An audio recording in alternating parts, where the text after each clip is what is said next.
আজকে আমরা মানে এই প্রোগ্রামে করব হচ্ছে ফাংশনাল অ্যাসেসমেন্ট চেকলিস্ট। এমডিপিএস করে শিখেছি কি করে অ্যাসেস করতে হয়, আর ফাংশনাল অ্যাসেসমেন্ট চেকলিস্ট থেকে আমরা জানবো বয়স উপযোগী কিভাবে আমরা গোল সিলেক্ট করব, অ্যাসেসমেন্ট করব এবং সেই অনুযায়ী ক্লাস করব। এমডিপিএস এ পড়েছি আমরা অনেকগুলো মানে একটা এরিয়া ধরে ওরা কাজ করেছে এবং এরিয়াগুলোর যে ছোট ছোট পার্ট গুলো কিভাবে ভাঙতে হয় সেটা ফাংশনাল অ্যাসেসমেন্ট চেকলিস্ট আমাদের শেখাবে। ফাংশনাল অ্যাসেসমেন্ট চেকলিস্ট এমডিপিএস কেও অনেক ছোট ছোট এরিয়ায় ভাগ করে রেডি হয়। আচ্ছা, ফাংশনাল অ্যাসেসমেন্ট চেকলিস্টের ওইটা বার করুন। আচ্ছা, যেটা আপনি দিয়েছিলেন সেটা তো অনেক লম্বা, 120 পেজ বা এরকম মনে হয়। ওই পুরোটাই কি আমাদের করতে হবে বা বা কোনো সিলেকশন আছে? সিলেকশন বলতে পুরোটা হ্যান্ড নোটস থাকলে ভালো। যদি মনে করেন যে পুরোটা আপনারা নিজেদের কাছে রাখবেন না, না না রাখবো, কিন্তু আমরা কি এতটা পারবো এটা ভাবছি আর কি। এজ অ্যাপ্রোপ্রিয়েট এরিয়া যার যেটা দরকার সেটা নিয়েও কাজ করতে পারি আমরা, সেটা নিয়ে অসুবিধা নেই। এটা কি ওটাকে বার করি, স্লাইডের মতো করে এসছে? স্লাইডের মতো করে এসছে মানে যেটা আমরা ওপেন করছি, আপনার গ্রুপে যেটা দিয়েছিলেন তাই না? সেটা আপনার আমার কাছে তো ডকুমেন্ট হিসেবে আসছে না। মানে এক মিনিট, আমি যেটা পাঠালাম ওটা তো লিংকে গেল দেখলাম। হ্যাঁ লিংকে গেল, রাইট। আচ্ছা ওয়েট, লিংকটা তো খুললে তো পুরো আসছে তো। আচ্ছা আচ্ছা, মানে ইয়ে করা যাচ্ছে, রাইট রাইট, নিচে যাওয়া যাচ্ছে। হ্যাঁ ঠিক আছে ঠিক আছে। National institute for the mentally handicapped, এটা না? হ্যাঁ হ্যাঁ হ্যাঁ, department of special education functional assessment checklist for programming, এটা তো তাই না? জি জি হ্যাঁ, আমরা খুলেছি। লিংকটা আসছে আসছে আসছে।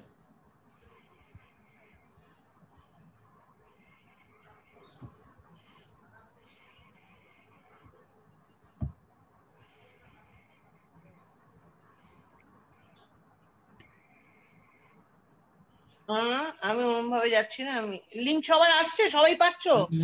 জি আমি পেয়েছি। আর বাকি যারা আছে?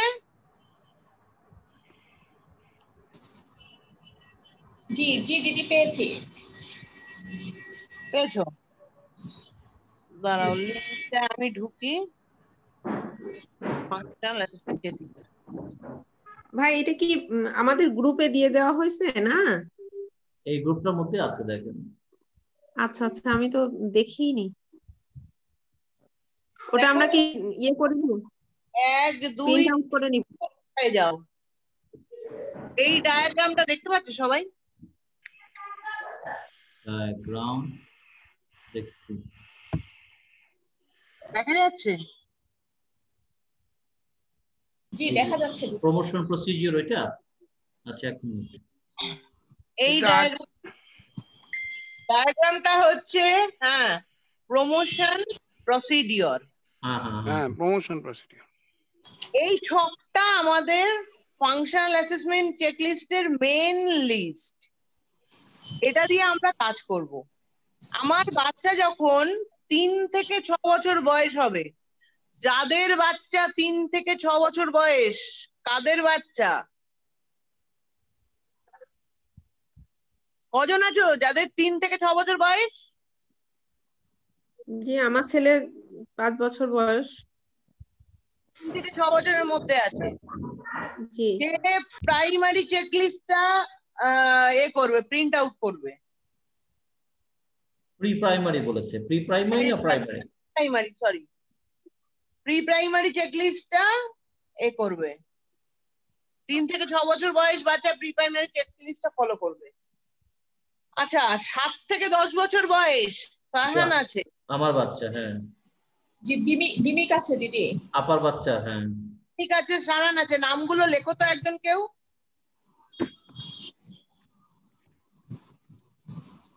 আমার আপার বাচ্চার নাম কি? প্রাইমারি, প্রি প্রাইমারি কে করবে? আহনাফ করবে। তামান্না আপা করবে। তামান্না আপা বলে লিখে রাখুন। আচ্ছা 3 থেকে 6 বছরের বাচ্চা direct pre primary checklist follow করে কাজ হবে। এবার যখন বাচ্চার বয়স 6 বছরের বেশি হয়ে যাচ্ছে, 7 থেকে 10 বছর, প্রি প্রাইমারি চেকলিস্ট যারা 80% এর ওপরে অ্যাচিভ করে যাবে তারা প্রাইমারি 1 লেভেলে আসবে, না হলে 80% এর কম অ্যাচিভ যারা করবে তারা প্রাইমারি 2 নিয়ে কাজ করবে। যেমন সারহান 7 থেকে 10 বছর, সারহানের 9 বছর বয়স, আর তো এর ডিমিকের বয়স কত? 7 বছর 11 মাস। 7 বছর 11 মাস। ডিমিক প্রাইমারি 1 নিয়ে কাজ করবে। আচ্ছা সারহান কি করবে? সারহান প্রাইমারি 2 নিয়ে কাজ করবে। কারণ দিমিকের 7 বছর বয়স, 10 বছর পর্যন্ত প্রাইমারি 2, 9 বছর পর্যন্ত চেষ্টা করা হবে, তারপর প্রাইমারি 2 এ যাবে। সারহান হবে প্রাইমারি 1, প্রাইমারি সারহান হবে প্রাইমারি 2। হ্যাঁ, সারহান প্রাইমারি 2। 11 থেকে 14,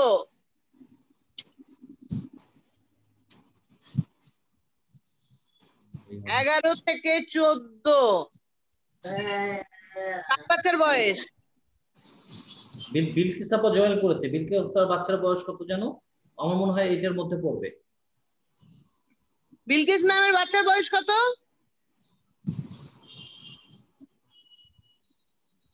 উনি মাত্র জয়েন করলেন না? জয়েন করালাম তো। এই যে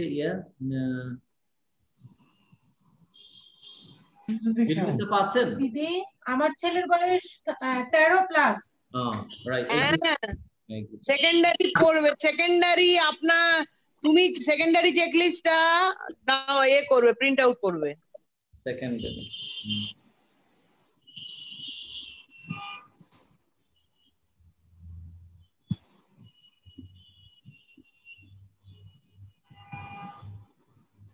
আচ্ছা এই সবগুলো চেকলিস্ট কি এর ভিতরে আছে দিদি? একদম আছে। আচ্ছা এই জন্য এত বড়। এরপরেই আমি যাচ্ছি এই লিস্টটা করে দিই। আচ্ছা ভাইয়ের বয়স আপনার ভাইয়ের বয়স যে 20 বছর, বাচ্চার বয়স মঞ্জুর ভাইয়ের ভোকেশনাল ট্রেনিং ওভার 18 ভ্যাপস হবে। ভাইয়ের ভ্যাপস পারবে না কারণ বাচ্চার আগের স্টেজ গুলো রেডি নেই। তাহলে কি করবে? প্রি ভোকেশনাল 2 থেকে কাজ করান। Pre vocational 2।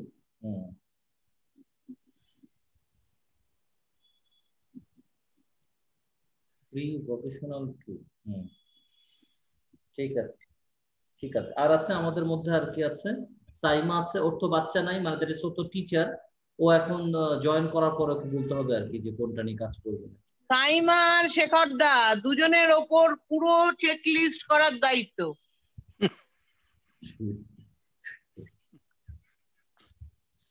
পুরো হেসে লাভ নেই, ফাঁকিবাজি দিয়ে লাভ নেই।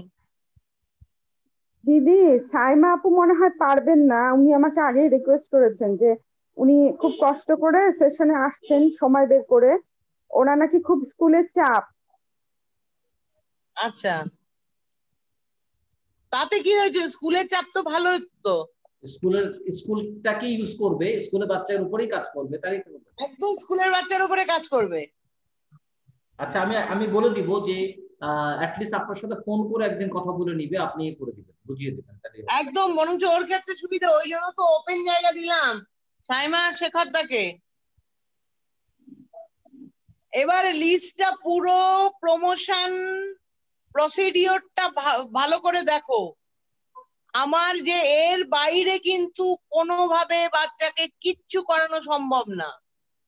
শুধু অকুপেশন থেরাপি আর স্পিচ থেরাপির জায়গাটা ছাড়া আর এই স্ট্রাকচারের বাইরে কিন্তু কোনো ট্রেনিং হয় না। বাচ্চা যখন প্রথম 3 বছর থেকে 6 বছর আর্লি ইন্টারভেনশনের বাচ্চা জিরো, মানে জিরো নয়, একদম ইনবর্ন আমরা বলি, আমরা পাই না। 0 to 3 বছর আর্লি ইন্টারভেনশন কমপ্লিট করার পর যখন বাচ্চা প্রি প্রাইমারি লেভেলে আসে তখন ওরা ফার্স্ট স্পেশাল স্কুলের মুখ দেখে 3 বছর থেকে 6 বছর। আমার বাচ্চার 2 বছর থেকে সমস্যা হয়, ঘুরে টুরে 3 বছরের মাথায় স্পেশাল স্কুলে আসে, তখন আমরা প্রি প্রাইমারি লেভেলে বাচ্চাকে পাঠাই। প্রি প্রাইমারি লেভেল থেকে আমাকে বাচ্চাকে তৈরি করতে হবে শক্তপোক্ত ভাবে। 80% অ্যাচিভ করিয়ে দিতে হবে বাচ্চাকে 3 বছর থেকে 6 বছরের মধ্যে। 3, 4, 5, 6 4 বছর আমি সময় পাবো। এই 4 বছরের মধ্যে 80% যখন বাচ্চা 3 বছর থেকে 6 বছর বয়সে আসবে তখন বাচ্চা 6 বছর বয়সী বাচ্চাদের মেন্টাল এজ অনুযায়ী, 6 বছর বয়সী বাচ্চার ক্রোনোলজিক্যাল এজ অনুযায়ী অন্তত 80% কাজ ও ইন্ডিপেন্ডেন্ট করতে পারবে, করিয়ে তুলতে হবে। তাহলেই ডিলেটটা আমরা কমিয়ে নিতে পারবো, না হলে আমাদের পক্ষে কোনোভাবেই ডিলেট কমানো সম্ভব নয়, উত্তরোত্তর ডিলেটটা বাড়তে থাকবে। এই চেকলিস্ট ফলো করে তোমরা যারা ট্রেনিং করছো তারা মাথায় রাখো, কোনো স্কুল বা কোনো কিছু যদি এই চেকলিস্ট ফলো না করে তাহলে তাকে বলবে আমরা এই চেকলিস্ট অনুযায়ী কাজ করব, আপনারা এই চেকলিস্ট ফলো করে কাজ করান। না হলে কিন্তু কোনোভাবেই বাচ্চার ডেভেলপমেন্ট কেউ দেখতে পাবে না। 3 থেকে 6 বছর বয়সের মধ্যে 80% যখন বাচ্চার উঠে যাবে, 7 বছর বয়সে বাচ্চা যেই চলে আসবে, থ্যাংক ইউ বেটা, 7 বছর বয়সে বাচ্চা যেই চলে আসবে তখন আমি প্রাইমারি 1 দিয়ে কাজ করাবো। 7, 8, 9 বছরের মধ্যে আমাকে প্রাইমারি 1-এ 80% অ্যাচিভ করিয়ে ফেলতে হবে। যদি প্রাইমারি 1 80% অ্যাচিভ না করে তাহলে আমাদের প্রাইমারি 2-তে চলে যেতে হবে। তার কারণ 9 বছরের মধ্যে প্রাইমারি 1 80% অ্যাচিভ না করতে পারলে তাহলে আমরা আবার প্রাইমারি 2-তে ফিরে যাব। তখন কত বছর পর্যন্ত দেখবো? যদি বাচ্চাকে দেখি, 1 মিনিট সরি, একটু, হ্যাঁ বলুন স্যার, বলুন।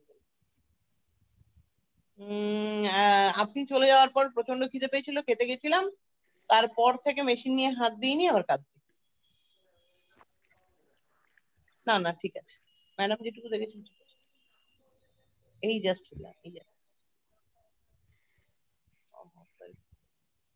সরি খেয়াল করুন। ওকে ওকে ঠিক আছে, কোনো অসুবিধা হলে সাথে সাথে ফোন করবো, কিন্তু ডিস্টার্ব করবো, সরি, একটু গাইড করে দেন। ওকে আচ্ছা ঠিক আছে।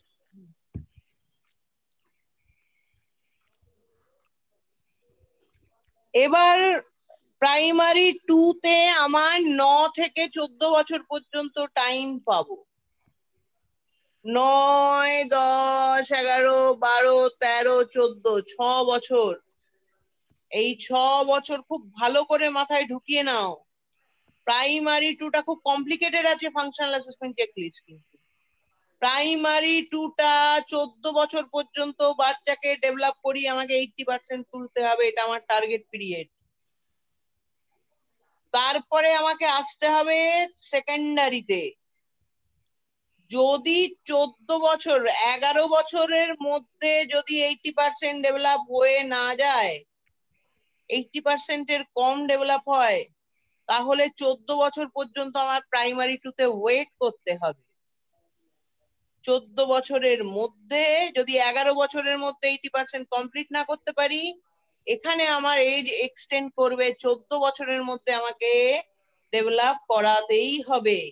করিয়ে তারপর যেই 15 বছর বয়সে আসবে তখন প্রি ভোকেশন 2 এ বাচ্চা চলে যাবে। এই প্রি ভোকেশন 2 এ বাচ্চা চলে যাবে। সেকেন্ডারি লেভেলেও যখন বাচ্চা আসবে, ধরো 9 বছর থেকে 11 বছরের মধ্যে আমি বাচ্চাকে 80% অ্যাচিভ করিয়ে দিলাম, তখন বাচ্চা সেকেন্ডারিতে এলো। সেকেন্ডারিতে 11 থেকে 14 বছর লেভেলটা থাকবে। থাকার পর ওর যদি 80% অ্যাচিভ হয়, 15 বছরে ও প্রি ভোকেশন 1 এ আসবে। আর যদি 80% এর কম অ্যাচিভ হয় তাহলে প্রি ভোকেশন 2 এ আসবে। এই প্রি ভোকেশন 1 আর প্রি ভোকেশন 2 এ আমরা বাচ্চাকে 15 থেকে 18 বছর পর্যন্ত রাখবো। 18 বছর পর্যন্ত রেখে আমাকে ভোকেশনালের জন্য বাচ্চাকে তৈরি করতে হবে। 14 বছর পর্যন্ত একাডেমি আমায় ফাংশনাল একাডেমি তুলে দিতেই হবে। লেখা পড়া, হিসাব, ঘড়ি দেখা, টাকা চেনা, মানি এক্সচেঞ্জ, এগুলো 14 বছরের মধ্যে আমাকে শিখিয়ে দিতেই হবে। ব্যাংকের ন্যূনতম কাজ। যদি এই টার্গেট আমার জীবনে না থাকে তাহলে আমরা কোনোদিনই বাচ্চার অ্যাচিভমেন্ট লক্ষ্য করতে পারবো না। বাচ্চা উত্তরোত্তর পিছিয়ে যাবে। এবার 14, দেখো এখানে সব কিন্তু টার্গেট দেওয়া হয়েছে, প্রত্যেকটা টার্গেট দেওয়া হয়েছে। আমি বলছি না, ক্রোনোলজিক্যাল এজ অনুযায়ী টার্গেট দেওয়া আছে। যদি 80% এর মধ্যে শিখিয়ে তুলে অ্যাচিভ করে রেডি করে দেওয়া যায় তাহলে বাচ্চা মাইল্ড টু মডারেট এরিয়ার মধ্যে থাকবে। যদি 80% কোনোটাতে অ্যাচিভ করা না যায়, তুলিয়ে দেওয়া না যায়, বছরের পর বছর বাচ্চাকে ফেলে রাখা যায়, ভুল ট্রেনিং করা হয়, তাহলে দেখো বাচ্চা সাইডে একটা আছে কেয়ার গ্রুপ, ওটা সেপারেটেড গ্রুপ ফর এই যে প্রোফাউন্ডলি রিটার্ডেশন বা সিভিয়ারলি রিটার্ডেশন, এই কেয়ার গ্রুপের আন্ডারে চলে যাবে। ওদের কি হবে, বাচ্চাকে তখন আমাদের আর কিছু করার থাকে না, বাচ্চা প্রোডাক্টিভ এরিয়া গুলোকে আস্তে আস্তে নষ্ট হয়ে যায়। এটা কিন্তু বাচ্চার দোষে হয় না, সময় হারিয়ে, ট্রেনিং না দিয়ে, বছরের পর বছর ভুল ট্রেন করে, ভুল সিস্টেমে পড়িয়ে এই জায়গায় বাচ্চারা চলে যায়। এটা আমি বলছি না, এটা ফাংশনাল অ্যাসেসমেন্ট চেকলিস্ট বলছে, সারা পৃথিবী স্বীকৃত। দিদি একটা কোশ্চেন ছিল। না, আমি এটা শেষ করে নিয়ে কোশ্চেন ধরবো, তার আগে কিছু বলবো না, আগে ভালো করে মন দিয়ে শোনো। প্রি ভোকেশনাল 15 বছর থেকে 18 বছরে রেডি হয়ে গিয়ে ভোকেশনাল ট্রেনিং এ আসবে। বাচ্চার বয়স 18, মানে তাকে আমি ভোকেশনাল ট্রেনিং এ দেব। আমি কেন মঞ্জুল ভাইয়ের বাচ্চাকে বললাম প্রি ভোকেশনাল দিয়ে, বাধ্য হলাম করতে। প্রি ভোকেশনাল অ্যাসেসমেন্ট করলে আমি বুঝতে পারবো ওকে কেয়ার গ্রুপে ফেলবো না ওর এখনো কোনো রেসিডুয়াল এরিয়া রয়েছে যেটাকে ইউজ করে আমি ভোকেশনাল ট্রেনিং এ ফেলতে পারি। 18 বছরের মধ্যে আমার অল ভোকেশনাল স্কিল তুলে দিতে হবে। প্রি ভোকেশনাল স্কিল গুলো এই 14 বছরের মধ্যে, 15 থেকে 18 বছরের মধ্যে আমার এই প্রি ভোকেশনাল অনেকগুলো স্কিল আছে, ওই স্কিল গুলো এর সঙ্গে সঙ্গে ইনক্লুড করতে হবে ফাংশনাল অ্যাসেসমেন্ট চেকলিস্টের সাথে সাথে, না হলে আমি ভোকেশনাল এরিয়া ডিসাইড করতে পারবো না। ভোকেশনালে 18 বছর বয়সে ট্রেন্ড হয়ে 19 বছর বয়স থেকে ওকে যা পড়ানো হলো, যা কাজ করানো হলো, সমস্ত কিছুর বিনিময়ে ওকে আর্ন করতে হবে। ওর শিক্ষা যেগুলো পেয়েছে সেগুলোকে ও কাজে লাগিয়ে ওর নিজের ন্যূনতম চাহিদা, এখানে দেখুন লেখা আছে নিচে, open employment, sheltered employment, supported self employment, এই তিনটের মধ্যে যে কোনো একটা লিস্টটার অধীনে আনতে হবে হবে হবে, ডেডলাইন। আর কিন্তু কোনো রাস্তা নেই, কারণ আমার বাচ্চা যদি 18 বছর বয়সের মধ্যে এই সামনের চেক লিস্টটা ফলো করতে না পারি, প্রি প্রাইমারি থেকে ওপেন এমপ্লয়মেন্ট পর্যন্ত এরিয়াগুলো ফরম্যাটটা রেডি করতে না পারি, তাহলে আনফরচুনেট এরিয়া তৈরি হবে। কি দুঃখজনক এরিয়া, আমার বাচ্চা কেয়ার গ্রুপের আন্ডারে চলে যাবে, সিভিয়ারলি রিটায়ার্ডের জায়গায় পৌঁছে যাবে।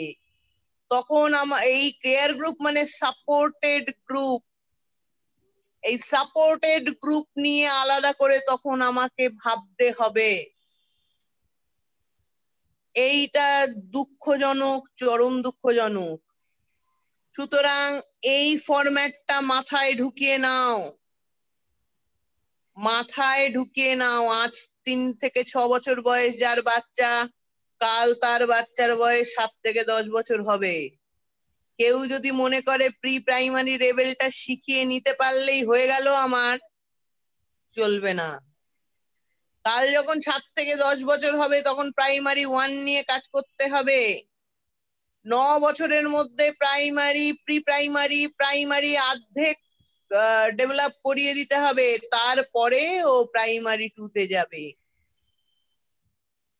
প্রাইমারি 2 থেকে সেকেন্ডারির মধ্যে যদি মানে প্রাইমারি 2 থেকে বা প্রাইমারি 1 থেকে যদি 10 বছরের মধ্যে 80% ডেভেলপ করে যায় প্রাইমারি 1, তাহলে বাচ্চা চলে আসবে ডাইরেক্ট সেকেন্ডারিতে। যদি কোনো বাচ্চা 7 থেকে 10 বছরের মধ্যে প্রাইমারি 1-এ 80% অ্যাচিভ না করতে পারে, তাহলে কিন্তু তাকে প্রাইমারি 2 এর আন্ডারে 14 বছর পর্যন্ত রাখতে হবে।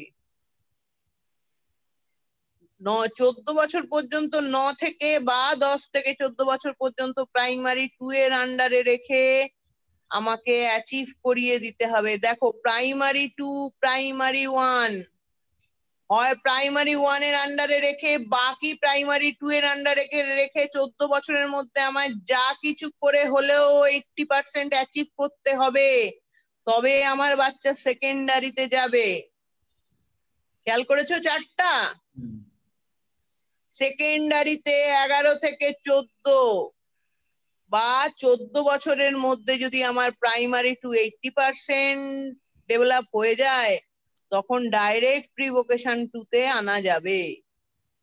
সেকেন্ডারি লেভেলে 14 বছরের মধ্যে যে বাচ্চারা 80% ডেভেলপ করবে না, তাকে আবার প্রি ভোকেশন 2 এ এনে তাকে ডেভেলপ করতে হবে 18 বছর পর্যন্ত। প্রি ভোকেশন 1 এ ধরো সেকেন্ডারি লেভেলে যে বাচ্চারা 80% অ্যাচিভ করে গেছে, সাথে সাথে সে ডাইরেক্টলি প্রি ভোকেশন 1 এর আন্ডারে আসবে। যদি কোনো কারণে সেকেন্ডারিতে 14 বছরের মধ্যে 80% অ্যাচিভ না করে, তাহলে তাকে প্রাইমারি 2 আন্ডারে রেখে দিতে হবে। এই প্রাইমারি বলছি, প্রি ভোকেশন 2 আন্ডারে রেখে দিতে হবে। যদি 80% অ্যাচিভ করে যায়, প্রি ভোকেশন 1 এর আন্ডারে আসবে। এবার দুটোতেই 80% ওভারকাম করতে হবে, করে ভোকেশনাল ট্রেনিং এ আসবে। এই ভোকেশনাল ট্রেনিং এ রেখে যারা 80% অ্যাচিভ করে যাবে, তারা ভোকেশনাল স্ট্রং এরিয়ায় কাজ করবে। যারা 80% লেস থাকবে প্রি ভোকেশনাল এরিয়া থেকে, তারা একটু মানে সফট এরিয়ায় কাজ করবে। কাজ আমাকে ভোকেশনাল ট্রেনিং দিতেই হবে। দেওয়ার পরে আমার বাচ্চাকে আমি open employment, sheltered employment, supported self এমপ্লয়মেন্টের 3টের মধ্যে যে কোনো একটার আন্ডারে আমাকে নিতেই হবে। এই 3টে জায়গার মধ্যে একটা জায়গাও তৈরি হয়নি সেরম ভাবে। আমি বারবার বলছিলাম এমডিপিএস এর সময়, আমার বাচ্চাদের কিন্তু শিখিয়ে পড়িয়ে দিতে আমি পারবো। এই যে কোনো এমপ্লয়মেন্টের জায়গাটা বড় কঠিন, সেখানে আমাকে সাহায্য করুন। তার কারণ এই ফরম্যাটের বাইরে কিন্তু কোনো বাচ্চার লাইফস্টাইল নিয়ে গিয়ে কাজ করা সম্ভব হয় না, যায় না। কাজ করা যাবে না। যত স্কুল হয়েছে সবাই কিন্তু এই ফরম্যাটের আন্ডারে রেখেই বাচ্চাকে ট্রেনিং করে। আজ হয়তো ট্রেনিং এর স্বার্থে তোমরা যে যার বাচ্চার বয়স অনুযায়ী চেকলিস্টটা অ্যাভেল করতে পারো, কিন্তু আমার মনে হয় প্রত্যেকের সমস্ত চেকলিস্ট একবার করে পড়ে দেখে নেওয়া উচিত। কারণ আজ যার বাচ্চা 3 থেকে 6-এর মধ্যে আছে, কাল তার বাচ্চা কিন্তু 7 থেকে 10-এর মধ্যে বা 9 থেকে 14-এর মধ্যে যাবে। এই 14-র পরে কিন্তু সেই বাচ্চা যেখানেই যাক 15 থেকে 18-র মধ্যেই আসবে। 15 থেকে 18-র মধ্যে এলে তারপরে কিন্তু এই 18 বছরের ভোকেশনাল এরিয়াকে রেডি করে আমায় দিতে হবে। 18 বছরের পর আমাকে 18 বছর বয়স হয়ে গেলেই 19 বছর মানেই আমার চাকরি দিতে হবে।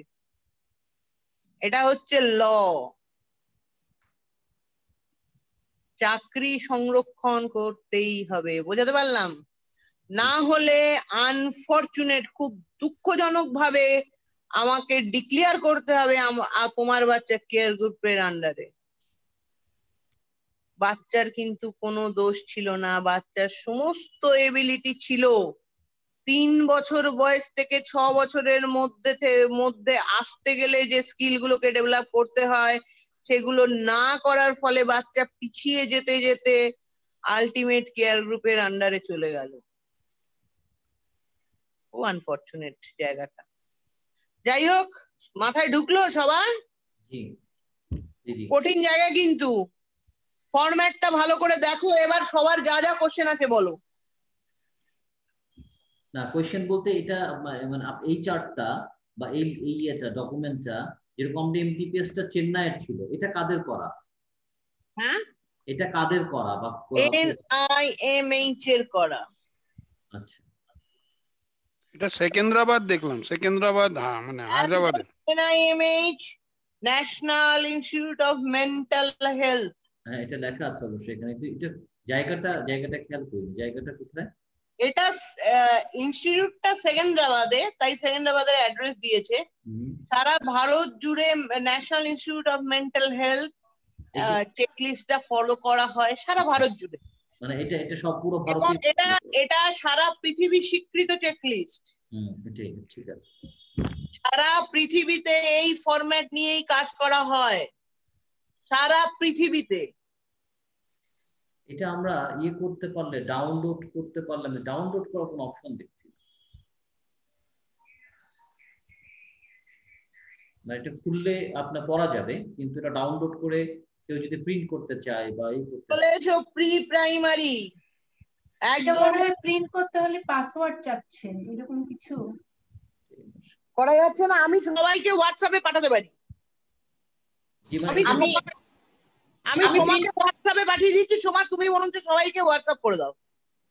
জি, এটা দিদি, এটা যদি আপনি ডাউনলোড করতে পারেন যে একটা পিডিএফ ভাবে, পিডিএফ আমি শেখারটাকে বললাম পাঠাতে। না, আমি দেখছি, আমার ওটা হয়নি কালকে, আমি আগের মতো ওটাকে করতে পারি কিনা দেখছি। তুমি হোয়াটসঅ্যাপটা খোলো, হোয়াটসঅ্যাপটা খুললে তুমি পারবে। আমি এক্ষুনি পাঠিয়ে দিচ্ছি সোমাকে পুরোটাই এতে হোয়াটসঅ্যাপে পাঠাচ্ছি। এটা আমার হোয়াটসঅ্যাপে যাচ্ছে, এটা আমার এতে যাচ্ছে না। হোয়াটসঅ্যাপে দেন, আমরা দেখি যে এটা কি আমাদের টার্গেটটা হচ্ছে আপনাকে ডাউনলোড। আমি শাহিদ ভাই তোমার হোয়াটসঅ্যাপে মনে হয় পাঠিয়েছিলাম। আচ্ছা, না পাঠান নাই আপনি হোয়াটসঅ্যাপে, এটা পাঠান নাই, আগের তো হয়তো পাঠিয়েছিলাম। আমাকে হোয়াটসঅ্যাপে দিয়ে দেন, আমি দেখি এটা কি আপনার করা যায় কিনা। তুমি আমাকে হোয়াটসঅ্যাপে একটা হাই পাঠাও ভাই। আমি সোমা হোয়াটসঅ্যাপে পাঠিয়েছি। সোমা তুমি খোলো। দেন ওকে পাঠিয়ে দেন, ওকে পাঠিয়ে দিলে হবে। সোমাকে পাঠিয়ে দিয়েছি, তুমি আমাকে একটা হাই পাঠাও। তোমার এটা আমি শেয়ার করছি, 1 মিনিট। আচ্ছা আচ্ছা,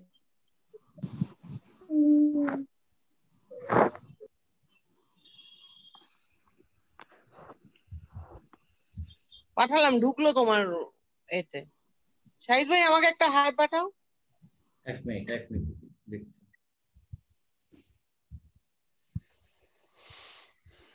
ডিমিকের আম্মু আমাকে হোয়াটসঅ্যাপে হাই পাঠাও। দিদি আমার হ্যাঁ তুমি প্রিন্ট আউট বার করেছো, তুমি সবটা পেয়েছো? হ্যাঁ পাঠিয়েছি আপনাকে। তুমি সবটা পেয়েছো? জি পেয়েছো? আচ্ছা সোমা আমাকে মনে হয় ফরওয়ার্ড করে দিয়েছে।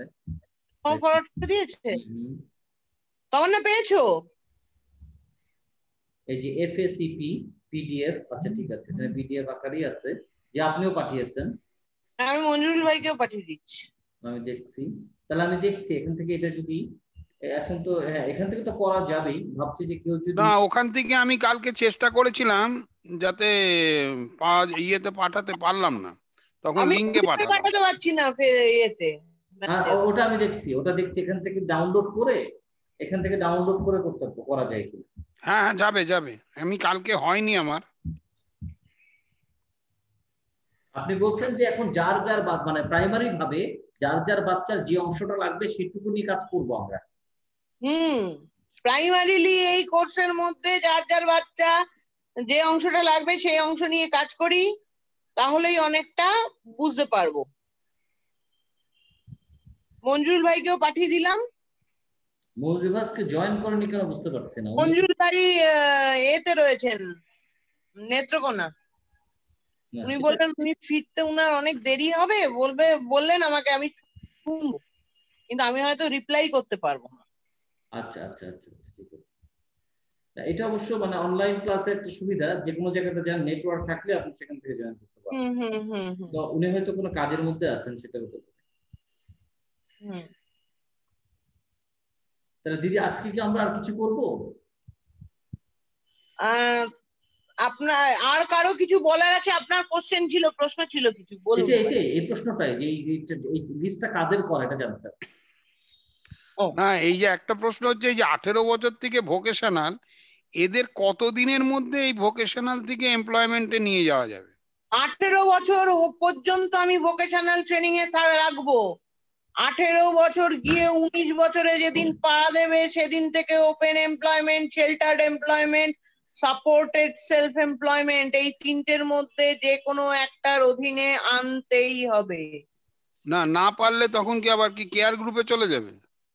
কেয়ার গ্রুপের বাচ্চাদেরও যখন 20 বছর 25 বছর হয়ে গেছে, তাকেও এই ওপেন এমপ্লয়মেন্ট বা শেল্টার এমপ্লয়মেন্টের আন্ডারে আনতেই হবে। সাপোর্টেড সেলফ এমপ্লয়মেন্টে মনে হয় না কেয়ার গ্রুপের বাচ্চারা খুব একটা বেশি সুটেবল হবে।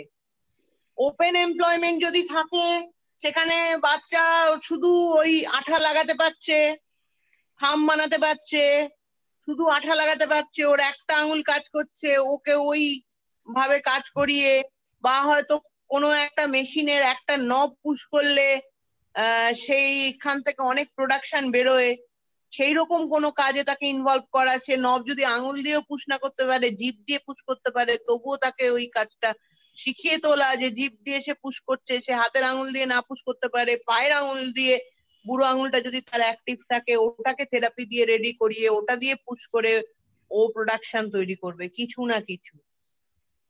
সে তাকে যদি একটা খাম বানানো শেখানো হয় বা কোনো একটা জিনিস সুইচ অপারেট করতে দেওয়া হয়, বাকি কাজগুলো হয়তো সে পারবে না, তাকে সাপোর্ট লাগবে, তখন বাকি কাজগুলো সাপোর্ট দিয়ে ওইটুকু কাজের জন্য ওকে ইনভলভ করতে হবে। তার জন্য ন্যূনতম যা পারিশ্রমিক হওয়া উচিত সেটুকু অন্তত ওকে দিতে হবে। এই জায়গাটা খুব সাংঘাতিক জায়গা। সাপোর্টেড সেলফ এমপ্লয়মেন্ট সবার পক্ষে সম্ভব না। আমি আমার বাচ্চাকে সাপোর্ট করে একটা এমপ্লয়মেন্ট করে দিলাম, একটা দোকান করে দিলাম, সেখানে সে মানে কাজ করতে পারলে ভালো, না পারলে ভালো। এখানে অনেক অসুবিধে আছে। আমার হয়তো সেই অর্থনৈতিক ক্ষমতা নেই আমার বাচ্চাকে একটা এমপ্লয়মেন্ট তৈরি করার, তাই আমি করে দিতে পারলাম না, হয়তো সে সেই কারণে কাজ করলো না। কিন্তু বাকি ওপেন এমপ্লয়মেন্ট গভর্নমেন্ট থেকে এগুলো করার কথা, বা বাকি সিএসআর এর আন্ডারে তো অনেকেই পড়ে ওপেন এমপ্লয়মেন্ট। যে আমার কোম্পানি আছে, ফার্ম আছে, সেখানে হয়তো 10 জন বা 8 জন স্পেশাল বাচ্চাকে নেওয়া হলো, সেখানে একটা ওপেন এমপ্লয়মেন্ট তৈরি করে কাজ করানো হলো, ঠিক আছে। সেক্ষেত্রে আমাদের দেশেও খুব বেশি চালু নেই এই ওপেন এমপ্লয়মেন্ট। এইচআই বাচ্চাদের জন্য বেশ কিছু রয়েছে, আর অর্থোপেডিক্যাল হ্যান্ডিক্যাপ বাচ্চাদের জন্য বেশ কিছু রয়েছে। আর তো খুব একটা ওপেন এমপ্লয়মেন্টের সুযোগ আমাদের এখানে নেই। একমাত্র ওই ওটি অর্থোপেডিক্যাল হ্যান্ডিক্যাপ, ভিআই আর এইচআই এর জন্য, মেন্টাল রিটার্ডেড বা অটিজমের জন্য ওপেন এমপ্লয়মেন্ট একদমই খোলা নেই। তো আমি জানি না বাংলাদেশের স্ট্রাকচার অনুযায়ী কতটা কি রয়েছে, সেটা আপনারা ভালো বলতে পারবেন। আর শেল্টার্ড এমপ্লয়মেন্ট, আমাদের এখানে শেল্টার্ড এমপ্লয়মেন্টের সাউথে দু একটা এক্সাম্পল রয়েছে, বাকি কলকাতায় কোনো এক্সাম্পল নেই, যেটা নিয়ে শেখরদার আমি লাফালাফি করেছিলাম শেল্টার্ড এমপ্লয়মেন্ট। এই জায়গাটা বাংলাদেশে আমি তাদের মঞ্জুরুল ভাইকে বারবার ইনসিস্ট করেছিলাম এই শেল্টার্ড এমপ্লয়মেন্ট। আমি শাহিদ ভাই আপনাকেও বলেছিলাম এই শেল্টার্ড এমপ্লয়মেন্ট। এখানে একটা ব্যাপার হচ্ছে যে বাংলাদেশের এখনো যে বাংলাদেশের যে মানে কনসেপ্ট বাংলাদেশের মানুষের মানে আমাদের মানুষের, সেটা হচ্ছে যে এমপ্লয়মেন্টের ব্যাপারটা যারা শারীরিকভাবে প্রতিবন্ধী তাদেরকে দিয়ে তাও কিছুটা কাজ করানো হচ্ছে, যেটা আপনি যেটা বললেন যে দেখা যায় যে সে হাঁটতে পারে না বা যেটা তার স্ট্রেংথ আছে সেটা কাজে লাগিয়ে করা হচ্ছে। যেরকম একটা পানি, শান্তি পানি নামে একটা পানি করা হচ্ছে, যে পানিটা বলা হয় যে আপনার ইয়েদের, কিন্তু সেখানেও সুস্থ মানুষ বা প্রতিবন্ধী নন এরকম মানুষজন আছে, তাদের সাপোর্টই তারা করে, একেবারে তারা সম্পূর্ণ পরিচালিত, তারা একেবারেই শুধু প্রতিবন্ধী তা না। আর কিন্তু মেন্টালি রিটার্ডেড অথবা আপনার এই যে নিউরো ডেভেলপমেন্টাল যারা, তাদেরকে নিয়ে আমার জানা মতে, আমি জানি না, আমার জানা মতে তেমন কোনো কিছু হয় নাই। পিএফডিএ নামে একটা বেসরকারি প্রতিষ্ঠান আছে, যে জানি রহমান আপা যেটার প্রধান, যিনি বলা যায় বাংলাদেশের অটিজম নিয়ে যারা কাজ করছে তার একেবারেই প্রথম সারির মধ্যে একজন উনি। তো ওনার যে প্রতিষ্ঠান, সেই প্রতিষ্ঠানে পিএফডিএ নামে একটা মানে ভোকেশনাল টাইপের আপনার ইনস্টিটিউট করেছে। সেখানে আমরা জানি যে ওরা কিছু আপনার বেকারি আছে তাদের, আমি যাই না যেহেতু আমি আসলে থাকি না, আমি থাকলে ভিজিট করতাম সত্যি কথা যেটা, সেখানে বাচ্চাদেরকে কাজ করানো হচ্ছে, তারা কেক বানায়, তারপর বিভিন্ন ধরনের কাজ করে, যেটা আমরা জানি। তো আমার কাছে যেটা মনে হয়, আপনি যেটা বলছেন যে একটা বাচ্চাকে ধরেন তার বাবা দোকান করে দিল, তার কেউ একজন তাকে সাপোর্টে দোকান করছে, সেটা একটা কনসেপ্ট। আর একটা যদি এরকম সাপোর্টেড এমপ্লয়মেন্ট, হ্যাঁ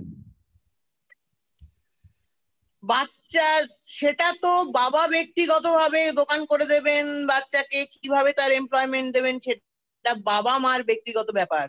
সেখানে বাচ্চা ফিট করবে কিনা, কিভাবে ম্যানেজমেন্ট দেবেন, সেগুলো বিরাট বড় ক্রাইটেরিয়া। কিন্তু সবার বাবা মার তো সামর্থ্য থাকবে না এই জায়গাটা তৈরি করার। আমার বাচ্চাকে সেই শেল্টার্ড এমপ্লয়মেন্টের আন্ডারে যদি আমরা আনতে পারি, আমি কেন শেল্টার্ড এমপ্লয়মেন্ট নিয়ে বেশি ভাবনা চিন্তা করছি, তার একটাই কারণ হচ্ছে ওপেন এমপ্লয়মেন্টটা বাইরে এখনো প্রচলিত নয়, সাপোর্টেড সেলফ এমপ্লয়মেন্টটা এখনো কঠিন, সব বাবা মার পক্ষে এটা দেওয়া সম্ভব নয়।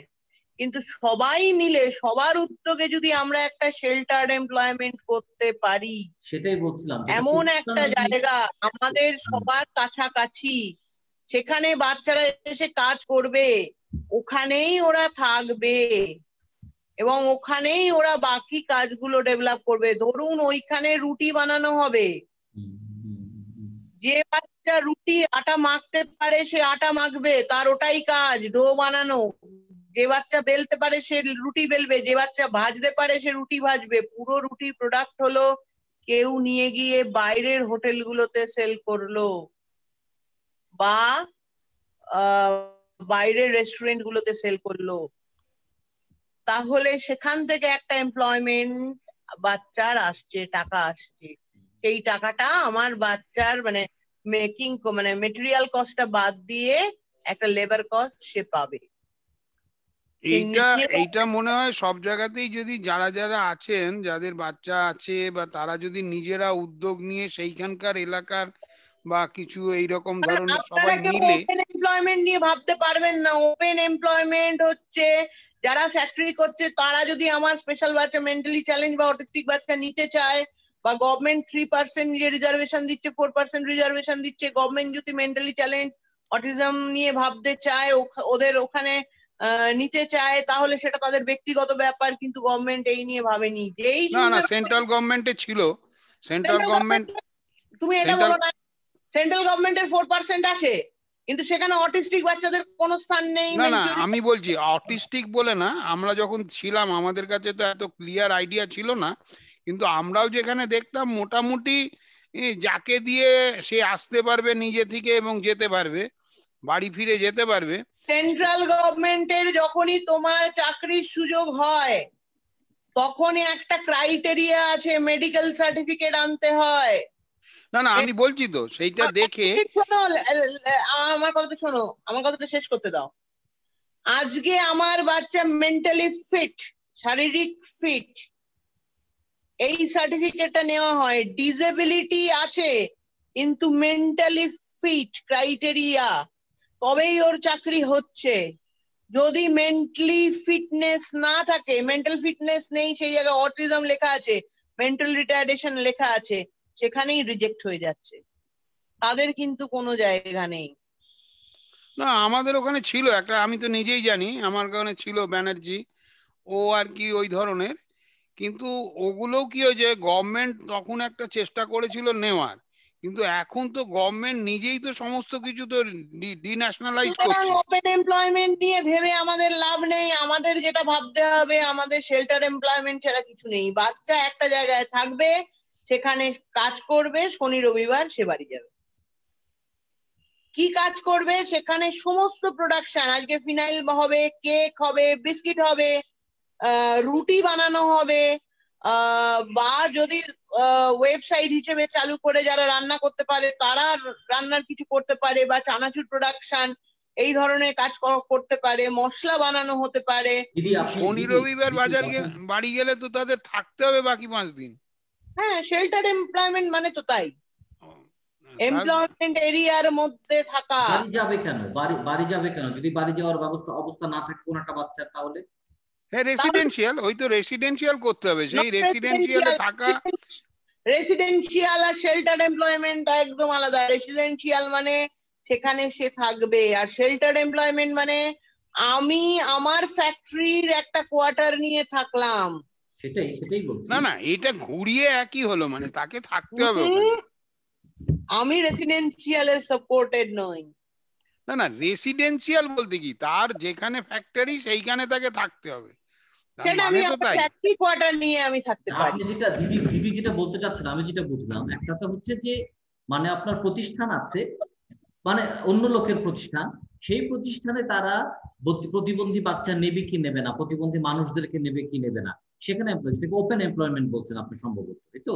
সেটা না, আপনি যেটা বলতে চাচ্ছেন যে আমরা মনে করেন বাবা মারা বা জাতীয় লোকজন একত্রিত হয়ে এই বাচ্চাগুলোর জন্যই প্রতিষ্ঠানটা করব, মানে ওদের এমপ্লয়মেন্টের জন্যই করব। সেটা ওরা যা করতে পারে সেরকম প্রোডাকশন বা সেই জাতীয় জিনিস, ওরা কি জাতীয় জিনিস ওরা বানাতে পারে, সেটা হাতের কাজ হতে পারে, কুটির শিল্প জাতীয় অনেক কাজ হতে পারে। যেমন এই যে আমি একটা জিনিস আপনাকে যেটা বলতে চাই, আমি কুটির শিল্প কিছু ভাবছি না, অল টাইপ, মানে অল কাইন্ড অফ, যেটা বলছি ফ্যাক্টরি সমস্ত। আমার ওয়াটার ফিল্টার সেটাও যেমন থাকবে, আমার মশলা তৈরি সেটাও যেমন থাকবে, আমার বাচ্চার ওখানে নিজস্ব গাড়ি থাকবে, গাড়ির যে কন্ট্রাক্টর থাকবে সেটাও আমার স্পেশাল বাচ্চা হবে, সমস্ত এরিয়া ঝাড় দেবে সেও স্পেশাল বাচ্চা হবে, সে পরিষ্কার রাখবে সেও স্পেশাল বাচ্চা হবে, যে কম্পিউটারটা আমার চলবে ওই এরিয়ার শেল্টার এমপ্লয়মেন্টের মধ্যে সেইটা যে চালাবে সেও স্পেশাল বাচ্চা হবে। যার যা এবিলিটি, আমি বললাম না, যে বাচ্চা কেয়ার গ্রুপের বাচ্চা সে যদি একটা আঠা লাগাতেও পারে, বা কেয়ার গ্রুপের বাচ্চা একটা সুইচ টিপে একটা টিউব তৈরি করতে পারে, তার কাজটা হবে সারাদিনে একটা একটা করে টিউব বার করা। ঠিক আছে, কিন্তু ওটা তো আপনার না হলে পরে আমার এই পুরো চার্ট ফলো করে ডেভেলপমেন্ট করে আমার কিচ্ছু লাভ নেই। এত বছর ধরে যদি আমি বাচ্চাকে রেডি করি তিল তিল করে, তারপর 18 বছর হয়ে যাবে ট্রেনিং পিরিয়ড শেষ, যেখানে আমার মনোবিকাশের সঙ্গে বিশাল দ্বন্দ্ব শুরু হলো, ট্রেনিং পিরিয়ড শেষ, এবার বাচ্চা যদি ঘরে বসে যায় তাহলে এত বছরের এত থেরাপি, এত ভাবনা চিন্তা সব কিন্তু এক ঝটকায় নেমে যাবে, যদি না আমি এই এমপ্লয়মেন্টের জায়গা, তাদের ডেভেলপ যে স্কিল গুলো রয়েছে সেই স্কিল গুলোকে কাজে লাগানোর জায়গা তৈরি করতে না পারি। তাহলে বাচ্চার ওই স্কিল গুলো ধীরে ধীরে নষ্ট হয়ে যাবে। না আমরা বাবা মারাও তো চাই, আমরা যদি এটা দেখে যেতে পারি যে আমার বাচ্চাটা একটা জায়গায় কাজ করছে, সেই কাজ করা মানে কিরকম, সেই কাজ করাতে সে ব্যস্ত থাকছে সারাদিন এবং তাকে দেখার মতো কিছু লোক আছে এবং ওই কারণে ওই কারণে সবার কাছে আমি দৌড়ে দৌড়ে হাত জোর করছি, এটা নিয়ে ভাবুন, না হলে সমস্ত প্রচেষ্টা বৃথা হয়ে যাবে। ভাবা বলতে কি দিদি বলি, ভাবা বলতে কি যে বাস্তব চিন্তা করতে হবে, মানে মানে অবাস্তব বা কাল্পনিক চিন্তা, কাল্পনিক কল্পনা করে লাভ নেই।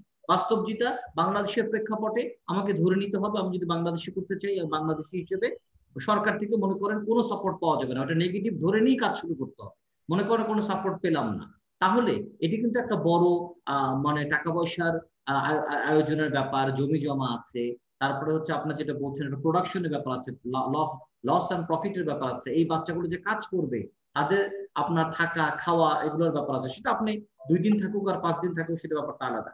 সেই ক্ষেত্রে তাহলে কারা করবে? তাহলে নিশ্চয়ই বাবাদেরকে এগিয়ে আসতে হবে, মানে বাবা মাদেরকে এগিয়ে আসতে হবে এই জায়গাটার জন্য, এই শেল্টার এমপ্লয়মেন্টের জন্য সাহেদ ভাই আমি এইটা নিয়ে অনেক যোগাযোগ করেছি, চেষ্টা করি তো ঘুরছি এইটা নিয়েই, যে আমরা যদি একটা মানুষকে উদ্বুদ্ধ করতে হবে না, এইটা যদি একটা অর্গানাইজড করা যায় না, আপনি মানে আমার ইন্ডিয়াতে যেমন সিএসআর এর ফান্ড কিছু পাওয়া যায়, যে কোম্পানিগুলো এই যে 5% তাদের লভ্যাংশের থেকে যে দিচ্ছে, সেটা কিন্তু অনেক কোম্পানি আছে যারা কিন্তু দিতে রাজি আছে বা দেয়। হ্যাঁ, এইটাকে আমাদেরকে নিয়ে করার মতো একটা অর্গানাইজেশন তৈরি করতে হবে, তাহলেই আমরা কিন্তু এইটার ব্যাপারে এগোতে পারবো। এই অর্গানাইজেশনটা করাটাই হচ্ছে খুব কঠিন হয়ে যাচ্ছে দেখা যাচ্ছে। এটা শুধু দেশ কাল নির্বিশেষে করতে হবে, দেশ না এটা আমার মনে হয় সব দেশেই আছে, হোল ওয়ার্ল্ডে আছে, ওরা তার প্রফিটের 5% দিচ্ছে। দেশকাল নির্বিশেষেই করতে হবে, কিন্তু দেশের প্রসঙ্গ আসে কেন জানেন? কারণ সরকারের নীতিমালা বা ওখানকার যে সংস্কৃতি এক একটা দেশে এক এক রকম, মানে আমাদের এই 2 দেশের মধ্যে কিন্তু কিছু ডিফারেন্স আছে, অনেকটাই ডিফারেন্স আছে। আমি একেবারে বাংলাদেশের পক্ষ থেকে বলছি, বাংলাদেশের পক্ষ বলতে সরি বাংলাদেশের অবস্থান যে অবস্থান প্রেক্ষাপট থেকে বলছি যে জিনিসগুলো এত সহজ না। একটা হচ্ছে যে সরকার করছে, সরকার এন্টিটি ট্রাস্ট করেছে, সেখান থেকে নাকি শেল্টারও হবে, কিন্তু আপনার শেল্টার এমপ্লয়মেন্টের ব্যাপারটা আমি জানি না কতটুকু করেছে। আরেকটা যেটা হয় কি জানেন, যে এই যে যারা বিভিন্ন ধরনের বডি আছে, খুব স্ট্রং বডি, যেরকম আর্মি, দেখা যায় যে আর্মিদের আপনার মানে সেনা কল্যাণ সংস্থা আছে, সেনা কল্যাণ সংস্থা এটা খুব বড় একটা মানে প্রতিষ্ঠান, সেখানে দেখা যায় আর্মিদের টাকা দিয়ে ওরা জমা করে করে ওরা বিভিন্ন ধরনের সমাজ কল্যাণ কাজও করে বেশি। এখন তারা যদি এই জন্য উদ্যোগ নেয়, সেগুলো অনেক সহজ, তাদের জন্য করা অনেক সহজ। আচ্ছা, তারপর হচ্ছে আমাদের সরকারের অনুমতি পাওয়া, সেটা একটা বিরাট চ্যালেঞ্জের ব্যাপার, এত সহজ না জিনিসগুলো, এমনকি সামাজিক কাজগুলো করতে গেলে অনেক দৌড়াদৌড়ি করতে হয়। তো এত এই সমস্যাগুলো আছে বলেই তো এইগুলো ওভারকাম করা যাচ্ছে না। কোনো এমপ্লয়মেন্ট নেই বাচ্চাদের, দেখুন 18 বছর পর্যন্ত সব ট্রেনিং আছে, সমস্ত ওয়ে আউট আছে, রেডি করে দিতেই হবে। হ্যাঁ, যদি কোনো পেরেন্ট বাচ্চার পেছনে না পরিশ্রম করে সেটা আলাদা এরিয়া। আমি যদি এই ফরম্যাটে ফেলে বাচ্চাকে রেডি করি, আমি যখন বাচ্চা 18 বছর হবে তখন দেখবো আমি মোটামুটি 18 বছর বয়সীদের আন্দাজে বছর 2 পিছিয়ে থাকবে, যেটা এনভায়রনমেন্টে বোঝা যাবে না অতটা। যদি আমি ওই এফোর্টটা না দিই 3 বছর বয়স থেকে, তাহলে 18 বছর বয়সে পেছাতে পেছাতে একদিন কেয়ার গ্রুপে চলে যাবে। এই পুরো ট্রেনিং পিরিয়ডটা আমাদের রয়েছে, আমরা সবাই কাজ করছি, কিন্তু লাস্ট এরিয়া এমপ্লয়মেন্ট নিয়ে কোথাও কোনো কাজ হচ্ছে না। এইটা হচ্ছে সমস্যা। যাই হোক, চলে আসি আমরা। এটা একটা ব্যাপার দিদি, লাস্ট একটা কথা বলি, সেটা হচ্ছে দাদা যেটা বলছেন বা আপনার যেটা বলছেন, এটার জন্য না ভালো একটা প্রপোজাল তৈরি করতে হবে, মানে কোথাও যেতে গেলে বা কোথাও অ্যাপ্রোচ করতে গেলে প্রপোজাল চাই, তৈরি করুন না দাদার সঙ্গে মিলে। সেটাই বলছি, প্রপোজাল তৈরি করতে হবে যে আমরা আসলে কি করতে চাই কি। তো এইটাই তো পারলাম না, এইটাই করোনা আমাদেরকে পুরো পিছিয়ে দিল। আমরা একটা প্রপোজাল তৈরি করেছিলাম, যেখানে আমার একটা ছিল যে একটা হসপিটালের সাথে একটা এই রেসিডেন্সিয়াল মানে এই স্পেশাল চাইল্ডদের জন্য তৈরি করার জায়গা এবং তাদের একটা স্কুল, এবং এইখানে ভোকেশনাল জায়গা থেকে আমরা একটা ওই ফ্যাক্টরি বা ওই রকম ভাবে তৈরি করার। কিন্তু এইটা মানে খুব দুর্ভাগ্য যে আমাদের 16ই মার্চ মানে রেজিস্ট্রেশনের কথা ছিল, কিন্তু যে ভদ্রলোক আমাদের দুবাই গিয়েছিল সে ছেলের ওখান থেকে ফিরতে 13 তারিখে ফিরে সে কোয়ারেন্টাইনে গেল। এই যেতে গিয়ে আর তো 23 তারিখ থেকে যে লকডাউন হয়ে গেল, আমাদের সব বন্ধ হয়ে গেছে। মানে আমরা একটা তাহলে তো আপনারা অনেক দূরে গিয়েছেন, আপনারা তো রেজিস্ট্রেশন পর্যন্ত চলে গেছেন, মানে না রেজিস্ট্রেশনের জায়গায় দাঁড়িয়ে আছি কিন্তু আর হয়নি। মানে আমরা একটা সল্টলেকে বাড়ি টাড়ি ভাড়াও নিয়েছিলাম, সেগুলো সব ছেড়ে দিলাম, কারণ শুধু 40,000 টাকা করে মাসে মাসে দিতে হচ্ছে। সল্ট লেকে কেন? মানে সল্ট লেক তো খুব পশ এরিয়া, এটা কি খুব পশ এরিয়া দরকার আছে? না আমরা সল্টলেকটা নিয়েছিলাম যে ওই সল্টলেকে কিছু সুযোগ সুবিধে বেশি পাওয়া যাচ্ছে, সেই জন্যে আমরা ওইখানটা নিয়েছিলাম, যে আমাদের একটা অফিস মেনটেন করার জন্য ওখানে তো সবকিছুর জন্য ছিল, কিন্তু সেটা এবং আমরা হলো না। দেখা যাক, আমি সেটা হয়তো এই করোনা পরিস্থিতিটা আরেকটু ভালো হলে আবার আমরা একবার চেষ্টা যাব। দেখা যাক। সেটা জানেন ম্যাডাম, জানেন আমরা ওই রেসিডেন্সিয়াল স্কুলটা করতে পারলে তো ম্যাডাম কি ওখানে নিয়ে আসবো বলে বলেছিলাম। ম্যাডাম আসছে না। হ্যাঁ ম্যাডাম আসছে না। না সে তো ম্যাডাম এখন কি করবেন, ম্যাডামের ব্যাপার। যাই হোক, মজা করা বন্ধ। এবার প্রি প্রাইমারি চলে এসো। ফার্স্ট পেজ প্রি প্রাইমারিটা দেখো, খুলেছো সবাই? দিদি আমি তো লিংকটা ওপেনই করতে পারছি না।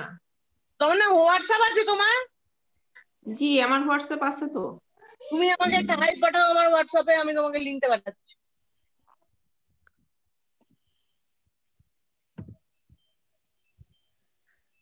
আর যারা বাকি সবাই খুলতে পেরেছো? আচ্ছা খুলছি আমি, এটা মানে মোবাইলে করেছিলাম তো। এটা কত নম্বর পেজ? তো তুমি দেখো যে পেজটা বার করেছিলে তার থেকে দুটো পেজ পরে, এই যে কন্টেন্ট দেখতে পাচ্ছো? হ্যাঁ আচ্ছা, এটা কি মানে হেডিংটা কি? দেখতে পাচ্ছো? Pre primary. হ্যাঁ আচ্ছা দেখছি। পেয়েছো? দিদি আমি হাই পাঠাইছি। হাই পাঠালে এলো না কেন? ও না, ও আমার এই ফোনটা তো দাঁড়াও, এই ফোনটাতে একটা ঢুকলো। সবাই বার করতে পারলে কি? জি জি দিদি করছি।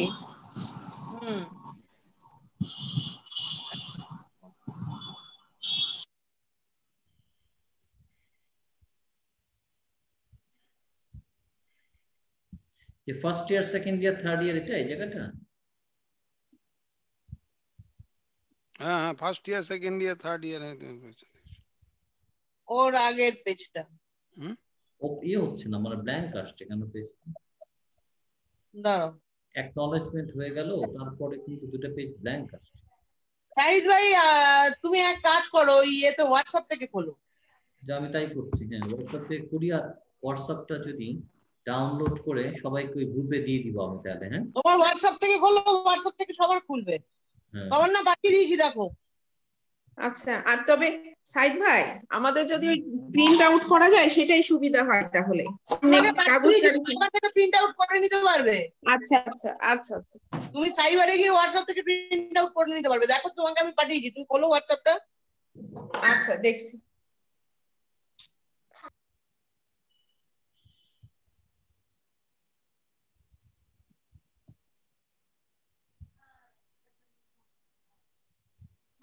Pre primary serial number activity, তার উপরের পেজটা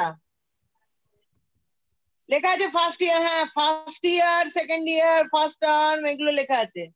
জি ওপরে দেখো প্রি প্রাইমারি লেখা আছে, নেমের জায়গায় বাচ্চার নাম লিখবে, এজ এবং সেক্স দুটো লিখতে হবে। আচ্ছা আচ্ছা হ্যাঁ পেয়েছি। তারপরে আসছে অ্যাডিশনাল ইনফরমেশন, বাচ্চার অ্যাডিশনাল ইনফরমেশন কি আছে, বাচ্চার কোনো প্রবলেম থাকলে লিখবে ইংলিশ ল্যাঙ্গুয়েজ স্পেসিফিক হলে ইংলিশ লিখতে হবে, বাংলা ল্যাঙ্গুয়েজ থাকলে বাংলা লিখতে হবে, হিন্দি জানলে হিন্দি লিখতে হবে, যা খুশি যে ল্যাঙ্গুয়েজটা আছে সেই ল্যাঙ্গুয়েজটা লিখে দেবে।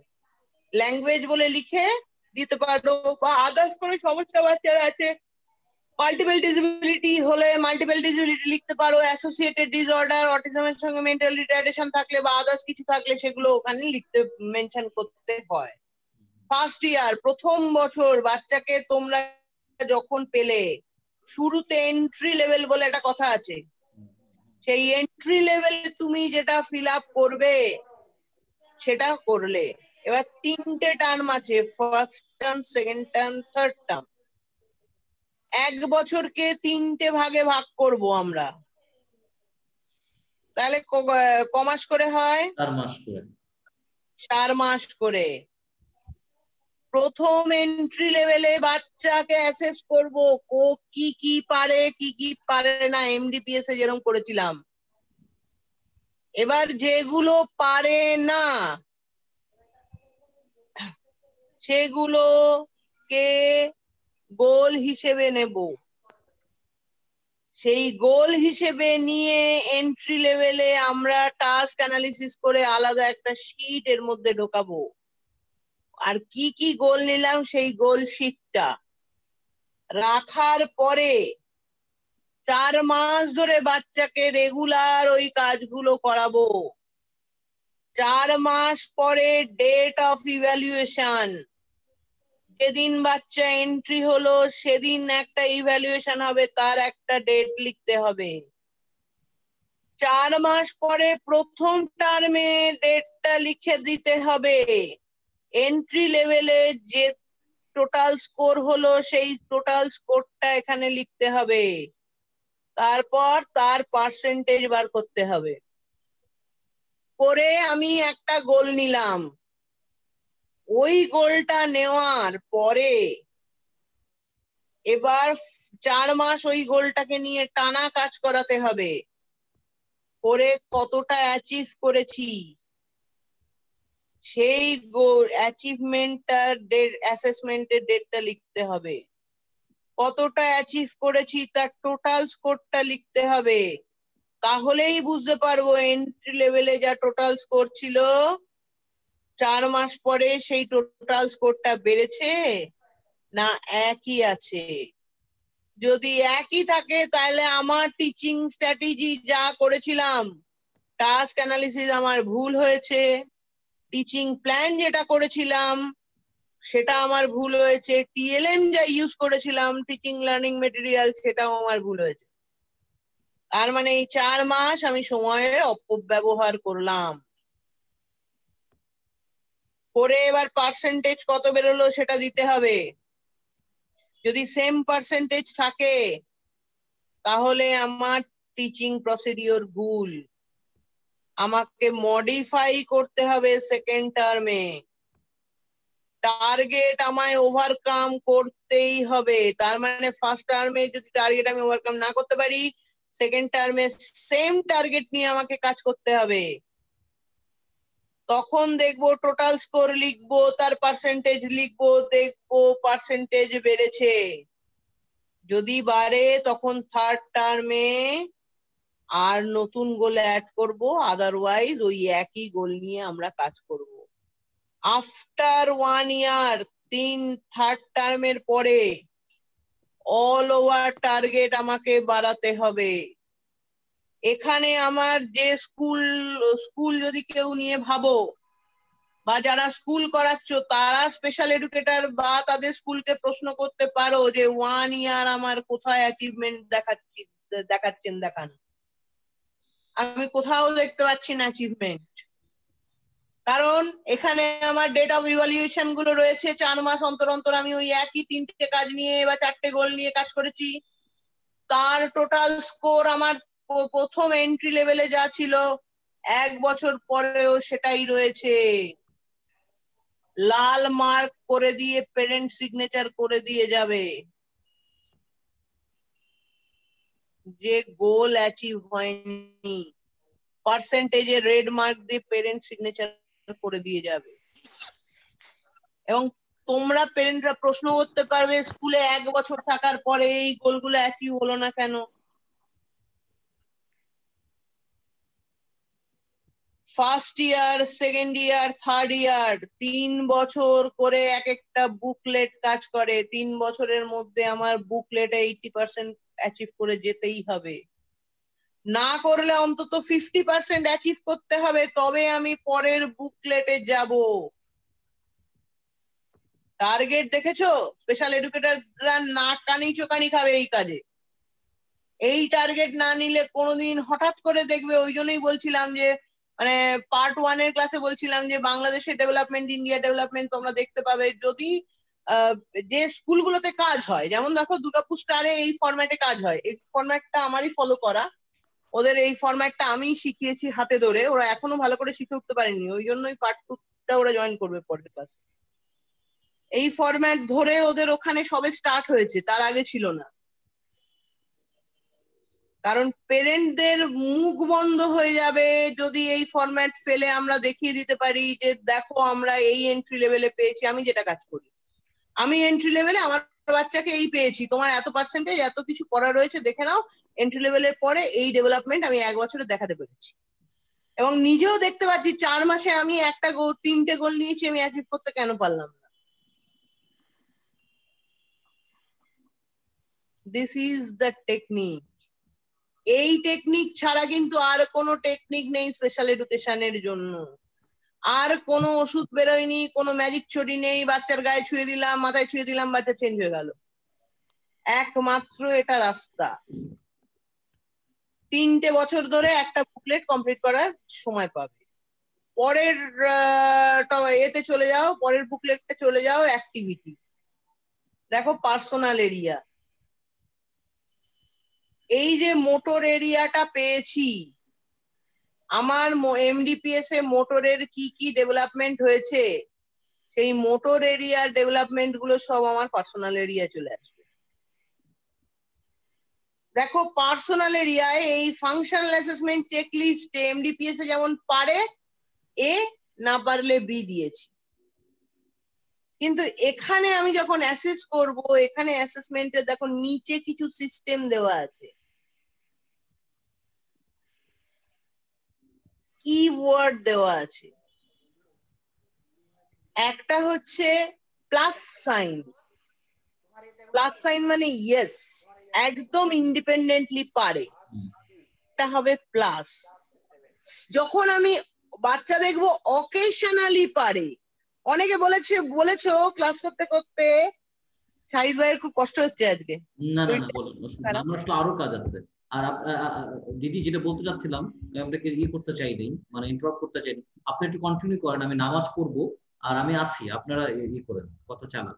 আমি এইটা বুঝিয়ে দিয়ে এন্ড করে দেবো। মানে এই জানতে চাচ্ছি সেটা হচ্ছে যে এখানে ফরম্যাটটা আমাদের ক্লাসের কেমন হবে, কারণ এক একজনের বাচ্চা তো এক একটা এজ গ্রুপের মধ্যে পড়ছে, তাই না?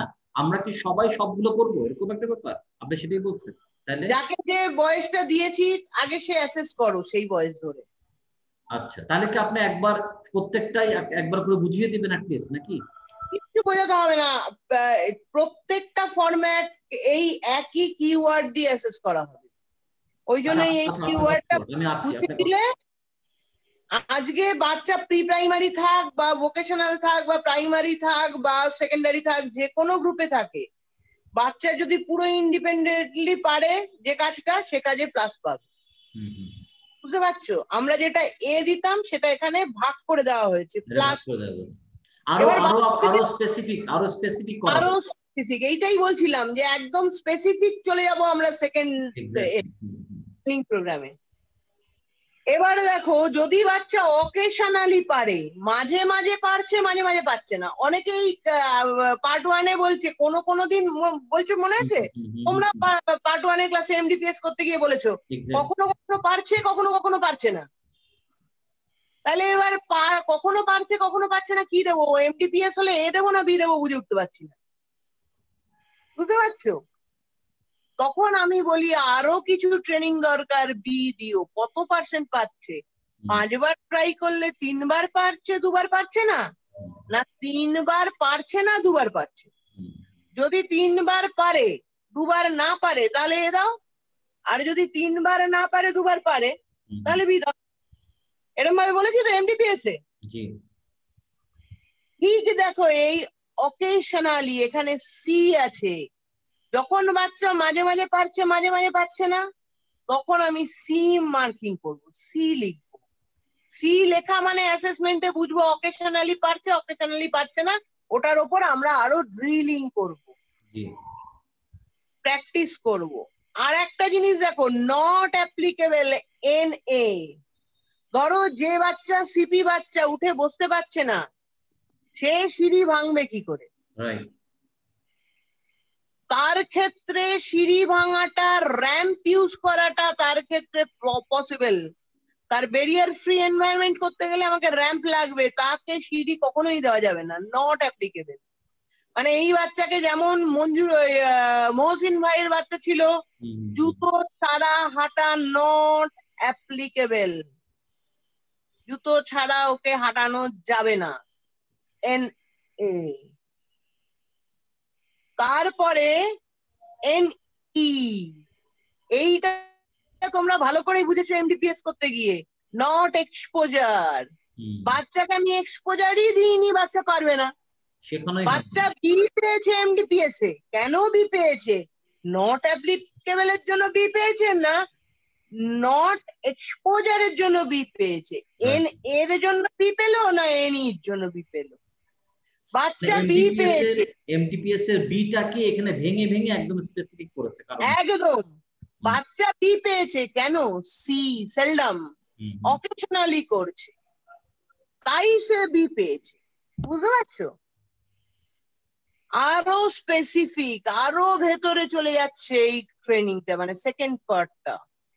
পিপি, বাচ্চা কাজটা করতে পারছে, কিন্তু কিভাবে পারছে? সে প্লাস ইন্ডিপেন্ডেন্টলি পাচ্ছে না পিপি ফিজিক্যাল প্রম্পট পাচ্ছে? উমায়ের ছেলে উমার পেন্সিল ধরতে পারছে, কাজটা কি? ফিজিক্যাল প্রম্পটিং লাগছে, মা হাতে ধরে পেন্সিল ধরতে পারছে। সারহানের পেন্সিল হোল্ডিংটা এসে গেছে, সেখানে পেন্সিলটা ঠিক করে ধরতে গিয়ে এখনো পিপি লাগছে। কিওয়ার্ড পাচ্ছে, কিভাবে পাচ্ছে? উইথ পিপি। তারপরে কি? ফিজিক্যাল প্রম্পটিং আর লাগছে না, পেন্সিল 3 আঙুলে ধরো বললেই পেন্সিল 3 আঙুলে ধরছে, তখন সেটা হবে verbal prompting, VP. Verbal prompting দিলেই বাচ্চা করতে পারছে। এই ভার্বাল প্রম্পটিং যখন শেষ হয়ে যাবে, তখন আমি বাচ্চাকে কি দেব? GP, জেস্টারাল prompting. জেস্টারাল প্রম্পটিংটা কি? মুখে বলে দিলাম ধর পেন্সিলটা, এরকম মানে মুখে কথা বললাম না, আমি দেখিয়ে দিলাম, এরকম দেখি ইশারা করে একবার দেখিয়ে দিয়ে ছেড়ে দিলাম, ও বুঝে গেল এরকম ভাবে পেন্সিল ধরতে হবে। মুখে হয়তো অনেক বাচ্চা কথা বলতে পারে না, বাবা বলতে পারে না, এটা কে? আমি ওকে কিভাবে জেস্টার দেখলাম, মুখটা করলাম, যে এরকম করলাম, বাচ্চা বললো বা বাবা, এটা হচ্ছে জেস্টার প্রম্পটিং। তারপর হচ্ছে মডেলিং। এই যে চেনটা বাচ্চাকে বললাম যে তুই এক কাজ কর, পেন্সিলটা ধর, এই যে পেন্সিলটা ধরে দেখালাম, এই যে পেন্সিলটা ধরো এরকম ভাবে বলে আমি পেন্সিলটা আমি ধরলাম, পেন্সিলটা মডেলিং, তারপরে ছেড়ে দিলাম, এরপরে বাচ্চা মডেলিং করলো, ধরলো। আমার নর্মাল বাচ্চাদের আমরা কি করি? আগে মডেলিং দিয়ে শেখাই, তারপরে ফিজিক্যাল প্রম্পটিং। যখন ক্লিয়ার রাইটিং লেখাতে যাই, তখন লাইনের মধ্যে হাত দিতে একটু ফিজিক্যাল প্রম্পটিং লাগে। আগে আমরা মডেলিং দিয়ে শেখাই, পেন্সিল এরম ধরে ওপরে লিখে দিই, ওই রকম নকল করে করে লেখো, copy writing, this is called modelling. কিন্তু আমার স্পেশাল বাচ্চাকে আগে ফিজিক্যাল প্রম্পটিং দিয়ে থ্রু মোটর ব্রেনে বসাবো, তারপর সেটাকে আমি আনবো মডেলিং এ, পরে গিয়ে আমি লিখে দেবো, দেখে লিখবে। আরেকটা হচ্ছে নো, এই বাচ্চাকে দিয়ে এই কাজটা করানোই যাবে না। ধরো রাস্তা পারাপার, তুমি হাইওয়ের পাশে থাকো, বাচ্চাকে রাস্তা পারাপার শেখাবে, তুমি সেই ক্ষেত্রে বাচ্চাকে নো দিতে পারবে, মানে এই কাজটা করানোই যাবে না, করাবোই না, নোটা আমরা দিই না। একদম স্পেসিফিক কোনো জায়গা করানো যাবে না, সেখানটা তুমি নো দিতে পারো, আদারওয়াইজ তুমি নো দিতে পারো না। দেখো এই জায়গাগুলো ক্লিয়ার হলো সবার? জি জি দিদি।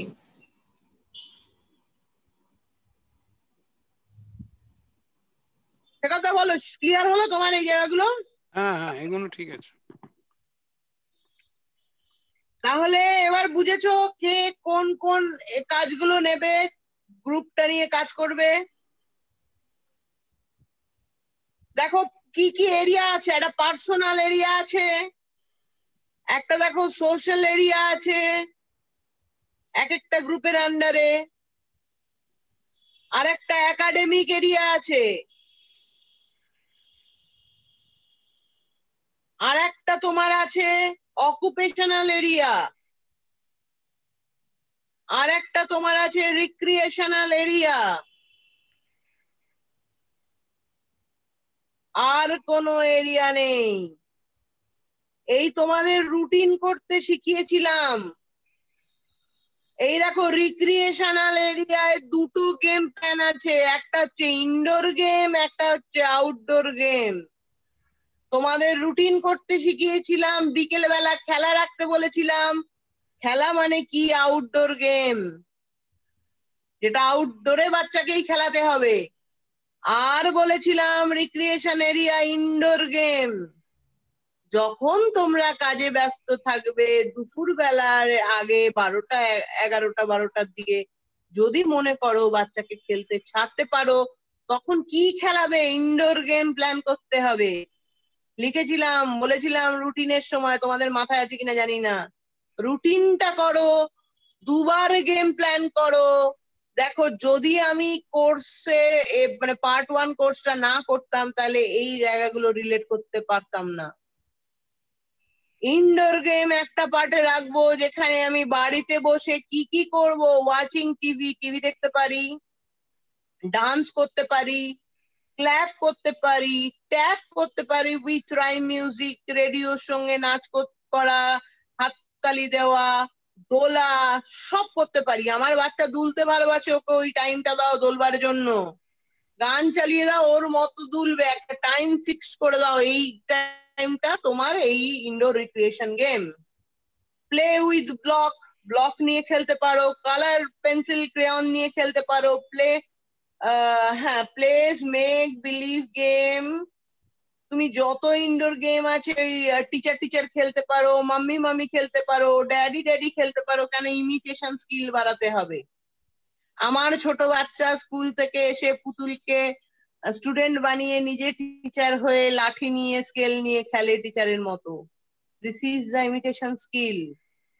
এই ইমিটেশন স্কিল গুলোকে ডেভেলপ করবার জন্য আমি এই গেম প্ল্যান গুলো করব। Arrange own things in their appropriate place in a given room. নিজের একটা ঘরের মধ্যে নিজের গেম গুলোকে অ্যারেঞ্জ করবে, সেগুলো খেলবে, সেগুলো আবার গুছিয়ে রাখবে, ভাঙবে, যা খুশি করবে, কিন্তু ওই রুমের মধ্যে। ওটা ইনডোর গেম প্ল্যান করতে হবে। পিকচার দেখতে পারে, ম্যাগাজিন দেখতে পারে, আবার বই টিয়ারিং করে পেস্ট করতে পারে, যা খুশি করতে পারে ওই সময়টা।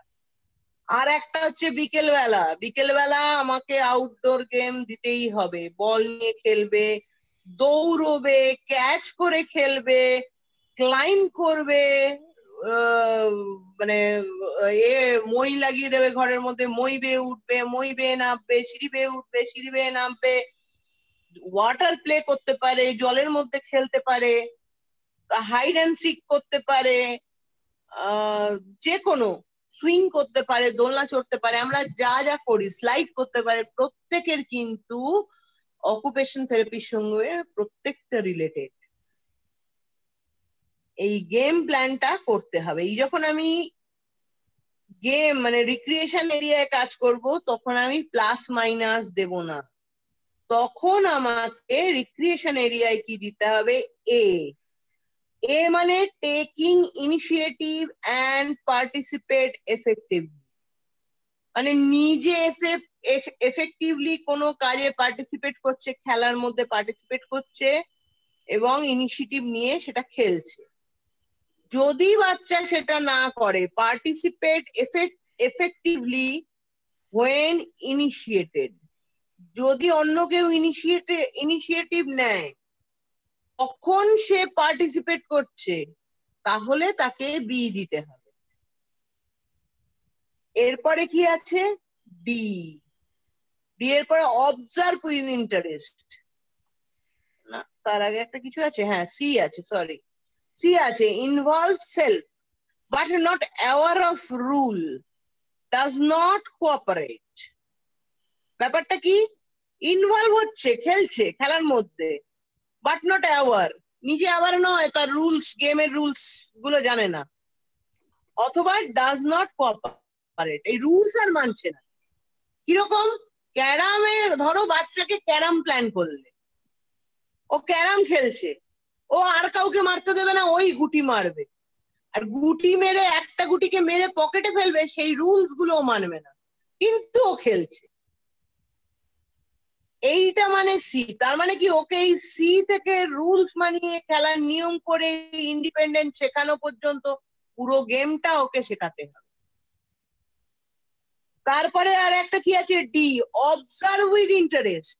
কোনো বাচ্চা আছে দেখছে খুব ইন্টারেস্ট নিয়ে, কিন্তু সে পার্টিসিপেট করতে পারছে না, তাকে সেই স্কোপটা দিতে হবে, তার সামনে পেরেন্টরা খেলবে, সে দেখতে দেখতে ইন্টারেস্টটা ডেভেলপ করবে, তখন সে নিজেকে ইনভলভ করবে। তার মানে আমার বাচ্চা যদি কোনোটাতে ডি থাকে, সেটাকে আমি টার্গেট নিয়ে কাজগুলোকে শেখাবো, সেই গেমটাকে প্ল্যান করব। ই, নট ইন্টারেস্ট, এমন কোন গেম আছে বাচ্চা ইন্টারেস্টই নিল না, তাহলে সেটা নট ইন্টারেস্ট লিখে দিতে হবে। হয়তো সেই গেম প্ল্যানটা বর্তমানে নিয়ে কাজ করার দরকার নেই, অন্য গেম গুলোকে ও আগে খেলুক, পরে গিয়ে নট ইন্টারেস্টেড গেম গুলো নিয়ে পাওয়া যাবে। আর একটা আছে নট এক্সপোজার। ধরো ক্লাইম্বিং, আমার বাচ্চা সিপি বাচ্চা, পায়ে সমস্যা, সে ক্লাইম্ব করতে পারবে না, তার ক্ষেত্রে এই ক্লাইম্বিং গেম গুলো আমি কিছুতেই প্ল্যান করব না, তাহলে এই এক্সপোজটা আমি দেব না,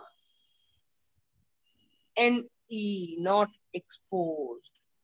বা সাইকেলিং একটা গেম, সেই গেমটা হয়তো বাচ্চা কোনোদিনই সাইকেলটা পেলো না, তাহলে এক্সপোজার পায়নি, তখনও সেটা নট NE হবে, নট এক্সপোজড।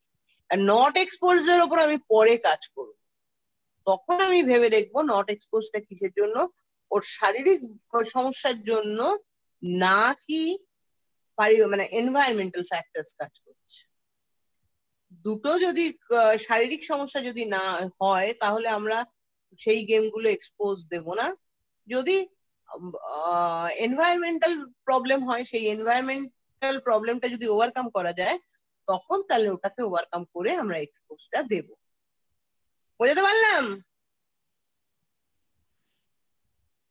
কেউ উত্তর দিচ্ছে না, কেউ বুঝতে পারেনি। জি দিদি, বুঝতে পারছি। বুঝতে পেরেছো? জি। সবার না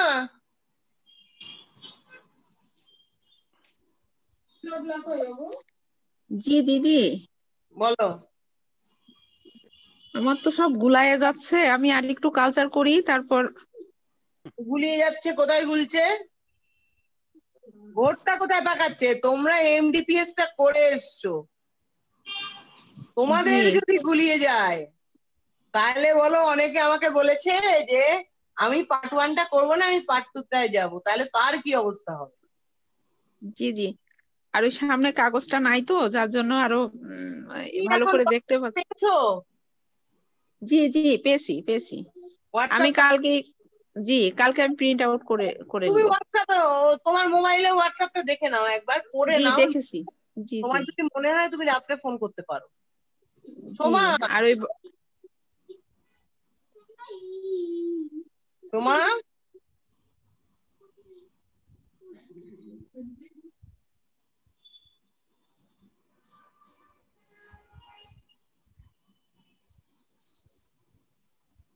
সোমা নেই।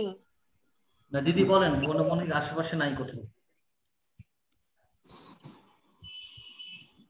সাইদ ভাই কি গোলাচ্ছে? কোনটা? সাইদ ভাই তো এলেন, এখন ছিলাম গোলাবে না। কি? আমি ছিলাম না। আমি বলি কি যে আমি মাঝেরটা শুনি নাই, বলি কি যে আজকে তো আমরা ইয়েটা পেলাম, আমরা একটু ইয়েটা দেখি, চার্টটা দেখি, বা এটা বিশেষ করে যার যার যেটা অংশ যেটা করতে হবে। যেন আমারটা হচ্ছে প্রাইমারি। না, কেন তোমাকে বারবার জিজ্ঞেস করছি তার কারণ তোমার হয়তো মনে হবে যে দিদি এ পার্টটা যারা করেছে তাদের কিছুতেই বি পার্টে অ্যালাউ করছে না, এ পার্টটা যারা করেনি তাদের বি পার্টে দিদি কিছুতেই অ্যালাউ করছে না। না সেটা না, সেটা না। আমি তো কিন্তু প্রথম থেকে বলেছি যে আমরা একটু মানে কোয়ালিটি মেনটেন করতে চাই। কারণ হচ্ছে যে আমাদের এখানে মেম্বার কম হোক, হ্যাঁ, আমাদের কিন্তু প্রায় আরো মিনিমাম 5 জনকে আমরা পেয়েছিলাম, আরো 5 জন ওরা চাচ্ছিল অ্যাটেন্ড করতে। হ্যাঁ, আমরা যখন আমি সোমা যখন বুঝিয়ে বলেছি ব্যাপারটা, ওরা আমাদের কথা শুনে বলেছে না তাহলে আমরা 1টা না করে 2টা করবো না। তো আমরা যদি ওইটা কমার্শিয়ালি চিন্তা করতাম যে আরো বেশি পয়সা আসতো, হ্যাঁ, কিন্তু সেটা তো আপনি মানে পয়সার ব্যাপারটা আপনি নিজেই তো না করে দিচ্ছেন যে না, যে করার দরকার নেই। কারণ এটা ফেলবে পারবে না বুঝতে, ভীষণটা ফাংশনাল অ্যাসেসমেন্ট চেক। এই পর্যন্ত স্টার্ট করেছি, তাতেই তোমাদের মাথার উপর দিয়ে বেরিয়ে যাচ্ছে সবার। না আমি বলি কি আজকে কি বার? আজকে বুধবার না? তো বৃহস্পতি শুক্র 2 দিন আমরা পাচ্ছি। নেক্সট ক্লাস শনিবারে। আমাদের ক্লাসগুলো কিন্তু শনি সোম বুধ এটা পার্ট 2 এর কাজ। তো আমরা 2 দিন পাচ্ছি। কি আপনি সবাইকে বলে দেন, মানে এটা বা গ্রুপে পরে লিখে দেন যে সবাই যেন দেখে আসে। আপনি পার্টিকুলার কোনো একটা জায়গা দিয়ে দেন। আমার মনে হয় পুরোটা দেখে ওটা না বলে আপনি এটা বলে দেন যে এত পেজ এত পেজ এই জায়গাগুলো তোমরা দেখো, তাহলে ভালো হবে। আমি বলি কি, যে যেটার করছো, যে ধরো কেউ প্রাইমারি লেভেলে প্রি প্রাইমারি করছো, কেউ সেকেন্ডারি করছো, যে লেভেলটা করছো তার পার্সোনাল এরিয়াটা দেখবে। ব্যাস ব্যাস ব্যাস, ঠিক আছে। দেখে আমরা শনিবারে আমরা মানে সিরিয়াসলি ক্লাস শুরু করি। মানে এটা মনে হয় এটাই বলতে চাচ্ছেন। আমি আজকে অবশ্য ভাবিনি যে আপনি এতটা কন্টিনিউ করবেন। আমি ভেবেছিলাম যে ইন্ট্রোডাকশন বা এরকম মেইনলি মেটেরিয়াল নিয়ে একটু আলোচনা হবে, এইটা। তাহলে আমরা সেটা করতে পারি। আর 2 দিন সময় পেলাম, আপনি একটু দুজনকে ছাড়া নেই, দুজন ইয়ে থেকে প্রি প্রাইমারি থেকে একদম ভোকেশনাল পর্যন্ত করবে। ওই সাইমা আর না, আমি নিজেও চাইবো যে এটার মানে সারানের অংশের বাইরেও কিছু করার, দেখা যায় কতটুকু করতে পারি। আমাদের এই সময়টা তুমি আর সোমা দুজনে হাফ অফ করে নিতে পারো। সেটাই বলছেন। আগে সারানের পার্টটুকু এনশোর করি, ওটা বেশি জরুরি হয়ে যাচ্ছে। সারানের পার্টটা সোমা করো, তোমায় করতে হবে না। তুমি অন্য পার্ট নিয়ে ভাবো। সেটাই। আচ্ছা, মঞ্জুরুল ভাইটা লিখে দাও প্রি ভোকেশনাল। আমি এগুলা ওই মেসেঞ্জারে লিখে দিব দিদি। হ্যাঁ, কারণ কি আমি প্রি ভোকেশনাল চেকলিস্ট ফেলবো। ঠিক আছে তাহলে দিদি, তাহলে তোমাদের ওই প্রি ভোকেশনাল চেকলিস্টটা বোঝা হয়ে যাবে এর মধ্যেই। তাহলে আমি ওটা মেসেঞ্জারে ওইভাবে লিখে দিব যে যে আপনার এটা যার যার অংশ এটা, সে যেন তার অংশগুলা পরে আসে, শনিবার এটা নিয়ে কথা হবে। তাহলে আজকের মতো গুড নাইট। জি জি, ঠিক আছে, গুড নাইট। থ্যাংক ইউ দিদি। আপনার সাথে কালকে দেখা হচ্ছে। কালকে আপনার আমাদের পার্ট 1 আছে। কালকে পার্ট 1 আছে। কালকে নেই তো আসলে আনুষঙ্গিক